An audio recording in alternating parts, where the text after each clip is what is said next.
El siguiente trabajo fue hecho en la materia de planeación estratégica de ciudades y fue realizado en la localidad de Temuaya, en el Estado de México. Esta es una localidad que tiene una presencia fuerte de la zona otomí en el Estado de México, lo que representa pues un reto dentro de un proceso de planeación y de incorporación cultural.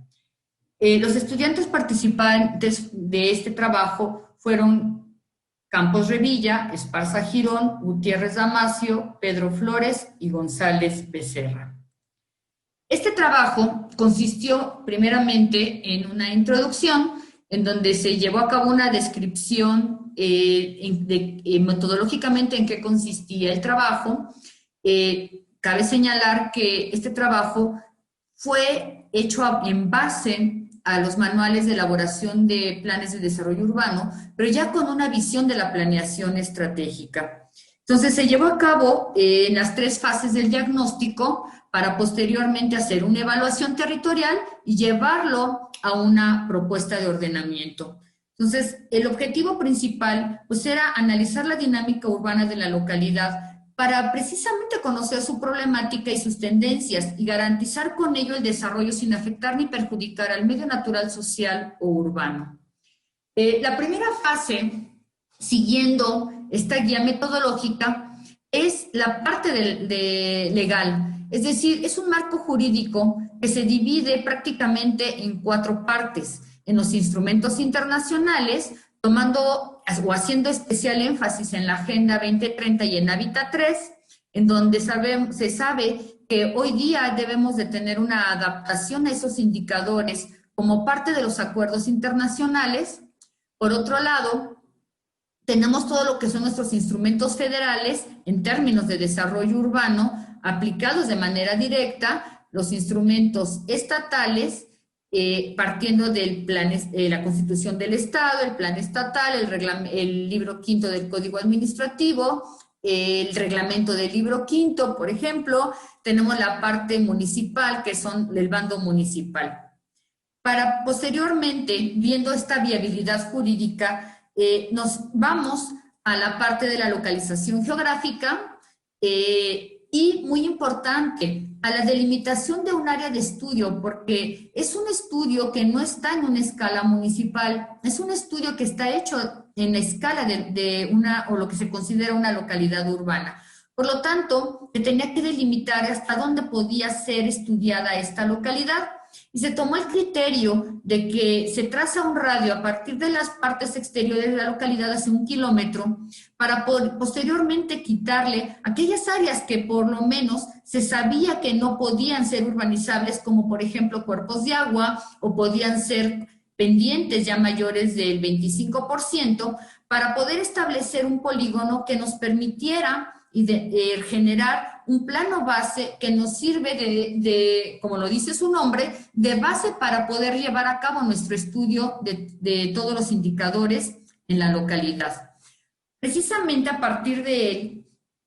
se lleva a cabo la primera etapa, que consiste en el análisis de los indicadores de medio físico natural, dividido en cuestión de geología, edafología, las pendientes, hidrografía y vegetación. Cada uno de estos planos tiene ciertos indicadores que fueron descritos e interpretados para poder identificar los usos recomendables de cada uno. Y estos indicadores se llevaron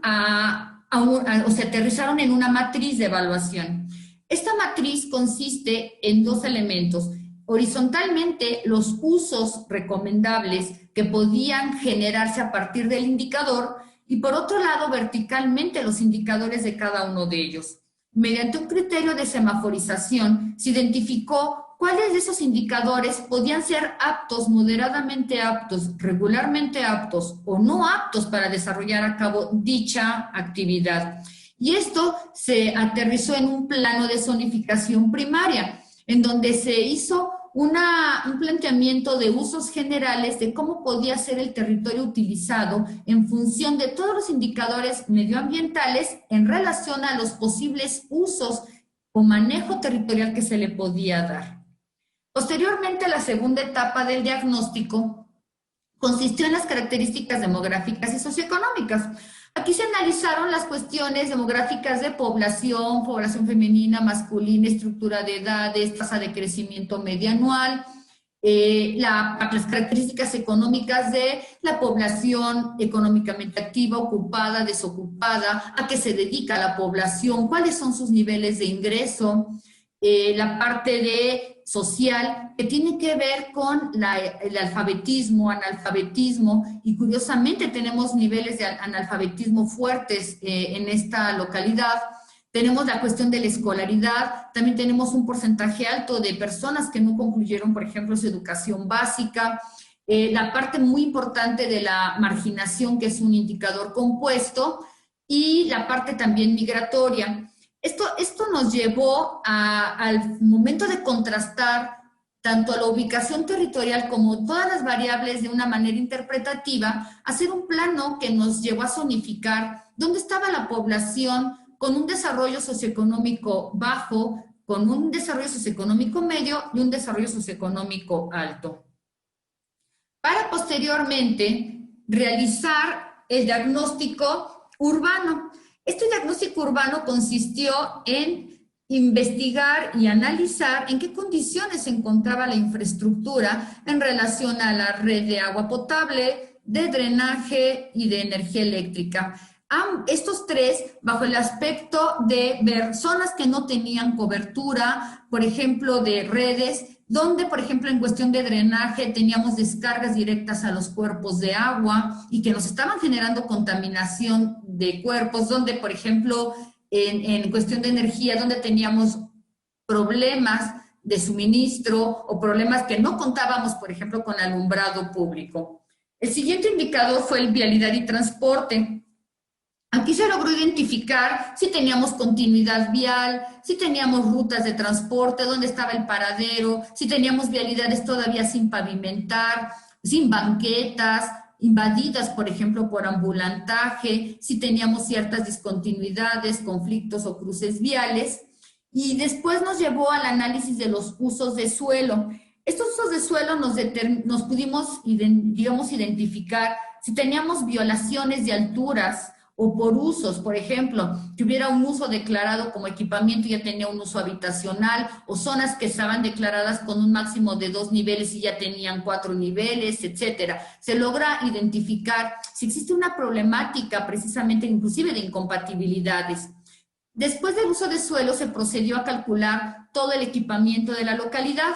El equipamiento, básicamente se analizaron las VS que se requerían en la localidad. La VS se refiere a la unidad básica de servicio, como por ejemplo en la escuela puede ser un aula, en un parque el metro cuadrado de área de parque, o por ejemplo para una biblioteca la silla de lectura, para el mercado el puesto, etcétera. Se realizó este cálculo dividiendo o tomando como referencia el sistema normativo de equipamiento urbano de la Sedesol. Entonces, el equipamiento se divide en educación en todos sus niveles, en cultura, en salud, asistencia social, comercio y abasto, recreación y deporte, comunicaciones y transportes y administración y servicios. Se revisaron todos esos rubros y se pudo identificar si la localidad tenía déficit o superávit de las VS de cada una de las clasificaciones de dicho equipamiento. Posteriormente se usó el análisis de vivienda para ver cómo estaba distribuida, si teníamos hacinamiento, viviendas desocupadas, todavía en este caso, como había comentado al inicio, si se tenía, no problemas, porque al final de cuentas es un área de oportunidad, tener, por ejemplo, población todavía en hogares censales y dónde estaba ubicada, porque normalmente están ubicados de una manera marginal. Y finalmente se hizo un estudio de imagen urbana, en donde se identificaron aquellas características histórico-culturales que eran representativas de la localidad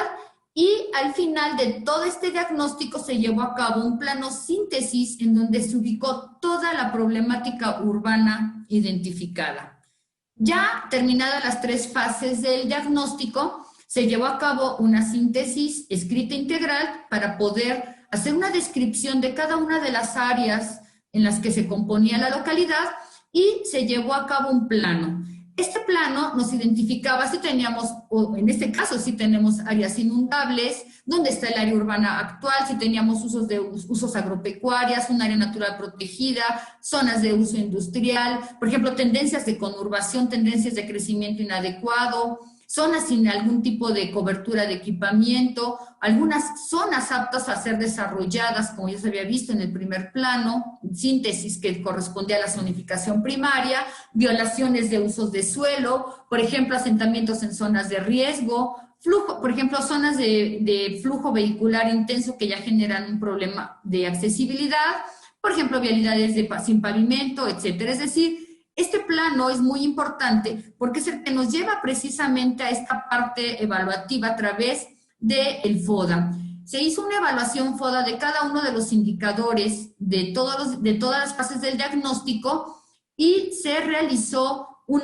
cuadro de estrategias en donde a partir de las oportunidades y de las amenazas se establecen acciones dirigidas ya sea a conservar, mejorar o rehabilitar la localidad.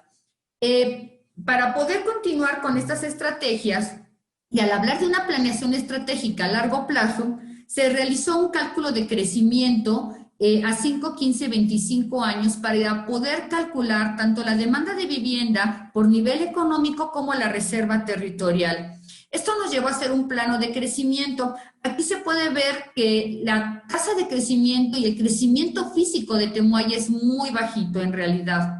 Mas, sin embargo, no despreciable para poder hacer un plan de ordenamiento y redirigir precisamente el manejo de los usos de suelo. Entonces, se llevó a cabo una propuesta de reestructuración vial y mejoramiento para llevar a cabo también un nuevo planteamiento de usos de suelo para tratar de redensificar un poquito más la localidad y evitar densidades tan bajas para precisamente reducir esta expansión horizontal a partir de las líneas de crecimiento, y se llevó a cabo también un cálculo de equipamiento a 5, 15 y 25 años para ver qué es lo que se tenía que programar en las diferentes fases de planeación de VS de cada uno de los equipamientos. Se hizo una propuesta también de mejoramiento de imagen urbana a través de mejoramiento, por ejemplo, de implementación de mobiliario,